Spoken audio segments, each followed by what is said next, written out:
Good morning, faithful listener.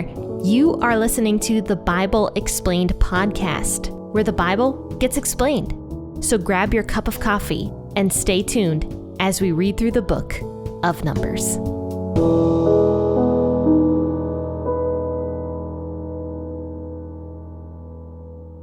Hey there, friends and faithful listeners. You are listening to the Bible Explained podcast this morning, or whenever you woke up. Might not be the morning for you, especially if you live in like overseas, like all my friends out in England and some of the other people that listen in from the Southern Hemisphere. I don't know what time you guys typically listen in. Might not be the morning. And I always say the morning because this episode airs 6 a.m. where I live. So that's definitely the morning. But thanks for tuning in the morning or the evening or whenever you are tuning into this episode. But we're going to finish out Numbers chapter 30 today, verses 10 through 16. But before we do that, I'd like to thank everybody for listening to the podcast and sending me nice messages. I just love getting your messages. It's so meaningful, and it makes me want to keep going. Does that make sense? I love when I feel like I'm making an impact, because sometimes let's be honest here. I am sitting here in my office, technically talking into a microphone. So I'm talking alone by myself. The only thing that can hear me is my little dog, Bandit, who sits underneath my desk and sleeps while I record episodes. I've trained him to do that. Like, he just does it. Like, even if he's like super hyper, because he's a Jack Russell Terrier. Even when he's like super hyped up, if I come in here and sit just at my office desk, it's like he has some sort of Pavlovian, is that what it is? Pavlovian effect, where he comes and just lies under the desk and sleeps there every time. And it's really funny. But anyway, he's the only person I'm talking to right now, or rather the only dog I'm talking to right now. So sometimes it makes me feel kind of like, what am I doing to actually help people? So when I get messages or when I see growth in the podcast, that's very meaningful to me. But not only is it for me, because it's really not. What I am so excited about is the fact that you guys are actively taking time to tune in to a biblical podcast every day. That is you taking steps towards growth. And I love growth. I think growth is awesome. So thank you all for tuning in and for sending me nice messages. And if you would like to send me a message, go over to Facebook, facebook.com/P40ministries, and you can send me a message there. But also, while you're on the Facebook page, just hit that little like button, because I do post on Facebook, at least a couple times a week, I'd say. And I post updates. I show you guys pictures. I do some stuff on Facebook. So if you're interested in following the Facebook page, definitely go over there to the P40 Ministries Facebook page and like it and follow it. And you can stay in the loop with that. Or otherwise, you can go over to the website, p40ministries.com, and you can subscribe to the email list there also. I try to send a couple emails a month. I don't always do that. I don't, but I try to do it, and you can stay updated there as well. But anyway, friends and faithful listeners, let's go ahead and read Numbers chapter 30, verses 10 through 16. I'll be reading out of the WEB version this morning. If she vowed in her husband's house or bound her soul by a bond with an oath, and her husband heard it and held his peace at her and didn't disallow her, then all of her vows shall stand, and every pledge with which she bound her soul shall stand. But if her husband made them null and void in that day that he heard them, then whatever proceeded out of her lips concerning her vows or concerning the bond of her soul shall not stand. Her husband has made them void. Yahweh will forgive her. Every vow and every binding oath to afflict the soul, her husband may establish it, or her husband may make it void. But if her husband says nothing to her from day to day, then he establishes all of her vows or all of her pledges which are on her. He has established them because he said nothing to her in the day that he heard them. But if he makes them null and void after he has heard them, then he shall bear her iniquity. These are the statutes which Yahweh commanded Moses between a man and his wife, between a father and his daughter, being in her youth, in her father's house. Okay, so if you guys listened into Wednesday's podcast episode, you'll kind of understand a little bit more what we're talking about today. We talked about women making vows. We talked about why this is not a misogynistic thing, even though people like to claim that sometimes. We talked a little bit about the role of a husband and a wife in a marriage relationship, and how a husband is supposed to be the head of the household. So I'm going to elaborate a little bit more on that today. And me being a woman, I suppose, it's weird for me to think of myself as a woman. I'm not even joking. It feels like just a couple of years ago I was in high school. But actually I was in high school over 10 years ago, like 11 years ago. No, I guess but 11 years ago, because technically I'm supposed to be celebrating my 10-year 10-year high school reunion. That's what it is this year. But anyway, as a woman who is married to a husband, I can understand some of the frustration that women might have with some of this stuff. I can totally understand that. There's always going to be a power struggle. And actually, I think that is part of the curse on women. It kind of says in the Bible at the very beginning, when the curses happened, that a woman was going to desire her husband. Depending on the version that you read out of, it could say she will want to rule over her husband, but he will be the head of her. And personally, I don't know if that's the best translation of that, though I do agree that there are many women out there who want to wear the pants in the relationship, including myself at times. But mainly what I think that really means is that the woman is going to desire her husband, is the fact that women just want their husbands.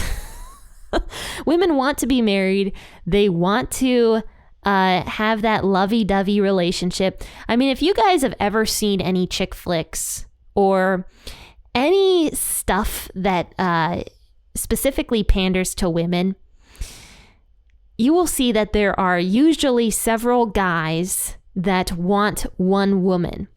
And it's always a lot of love triangles and all that garbage. And that panders to women. Women like the idea of several men being attracted to them. And I'm not going to lie, I enjoy a good love triangle now and again. And I enjoy a good romance. But for the most part, that is what women desire.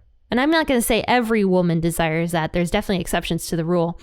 But that is why there are so many things that specifically are for women that kind of talk about that very subject, about a woman finding her Prince Charming and getting married to him and basically living happily ever after with this guy.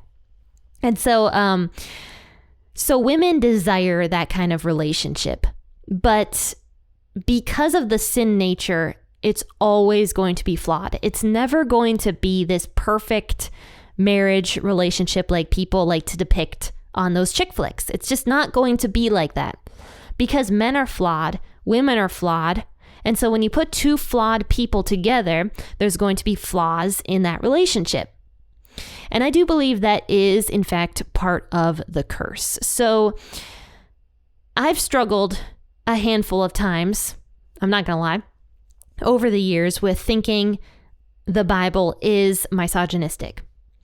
Thankfully, as I began this podcast and me doing my research, I feel like sometimes these episodes teach me a lot personally, because I have to research. I have to really think about things in a different way than if I'm just like going through and reading it for myself. Sometimes I don't think about it the same way. But several years ago, before I began this podcast, I was a very different person in a very different state of life, in a very different state of faith also.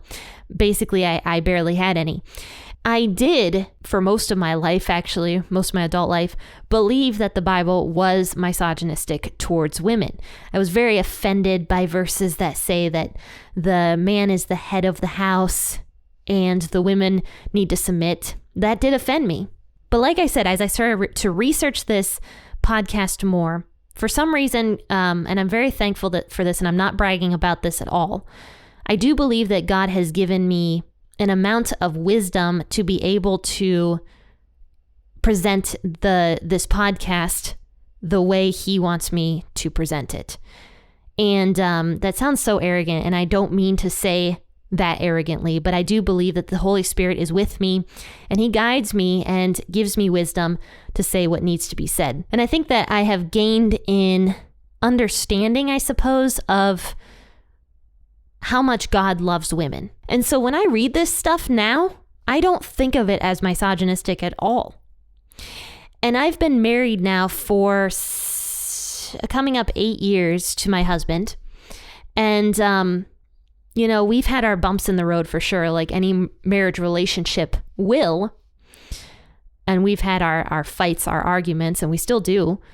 But because my husband is growing in the Lord, and I am also growing in the Lord, I have a better understanding of what a healthy marriage relationship, healthy biblical marriage relationship is supposed to look like.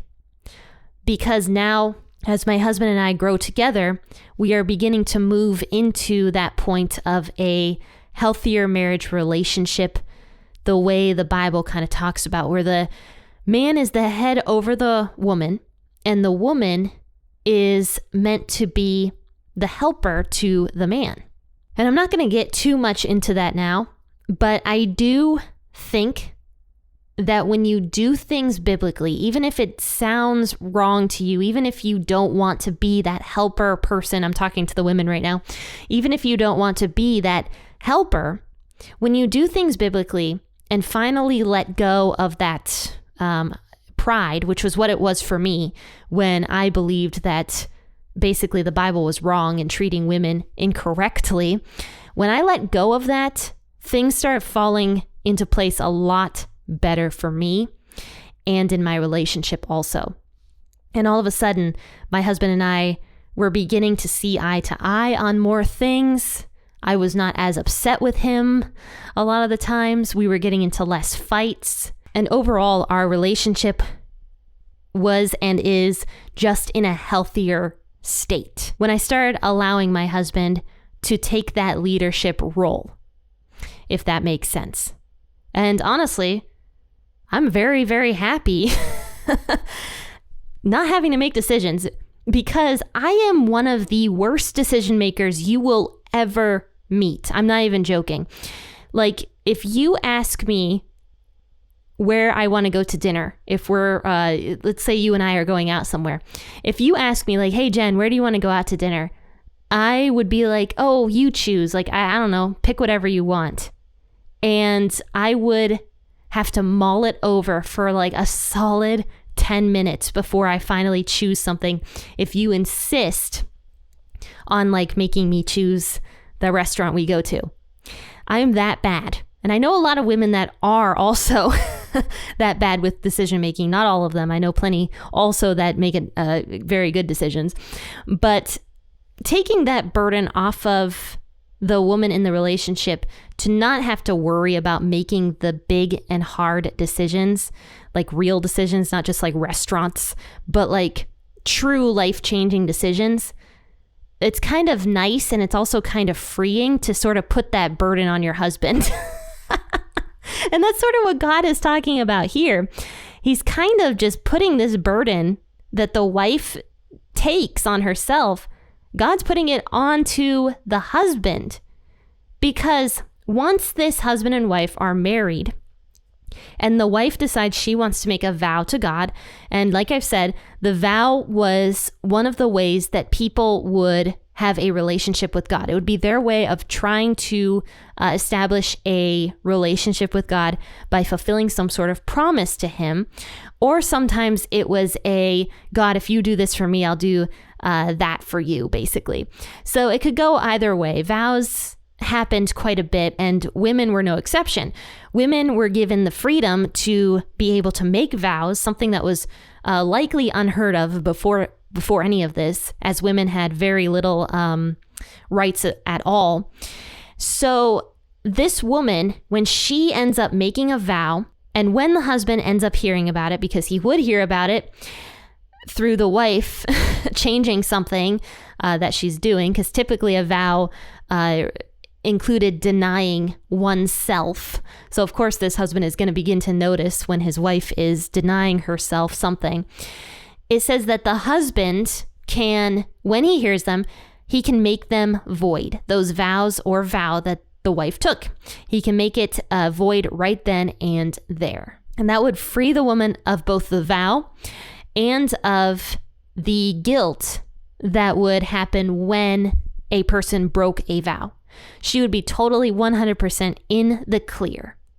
And that would be if the husband hears about this vow basically right away and says, no, I'm making this null and void. You're not doing that, basically. The woman would be freed of that. But here's what happens. If the husband hears about the vow and doesn't say anything, or is just like, yeah, go ahead, whatever, and the woman continues with this vow, it is now on the woman. If she ends up breaking that vow herself, that would be on her. That guilt would be on her for breaking a promise to God.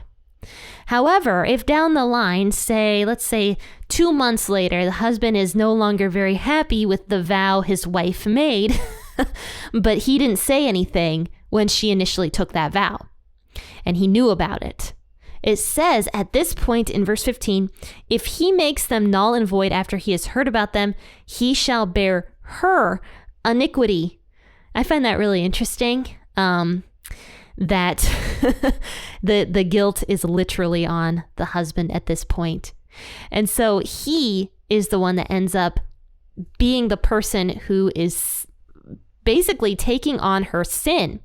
And this is not uncommon throughout Scripture, where the husband has some amount of blame for how his wife responds to things or reacts to things. There's a verse later on that I think it's in 1st or 2nd Peter that says that the husband needs to present his wife to God without spot and without blemish.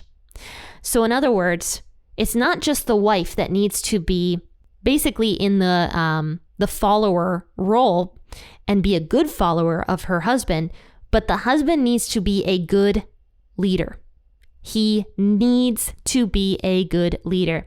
And I have seen instances of marriage relationships where the husband is in total control of everything. And let me just tell you, I do not believe that those husbands are going to be presenting their wives without spot or blemish to God. So there's a lot of responsibility placed on the husband to make sure that his wife is growing properly in the Lord. The wife being a total slave, not only is it anti-biblical, but that is not allowing her to properly have the freedom to worship God the way she needs to. And that kind of thing will be the fault of the husband if the husband is being a very, very poor leader. So yes, I believe 100% that marriage relationships are created to be very, very equal in nature, but just that the husband and the wife have different roles together, but one end goal, which is to glorify God together.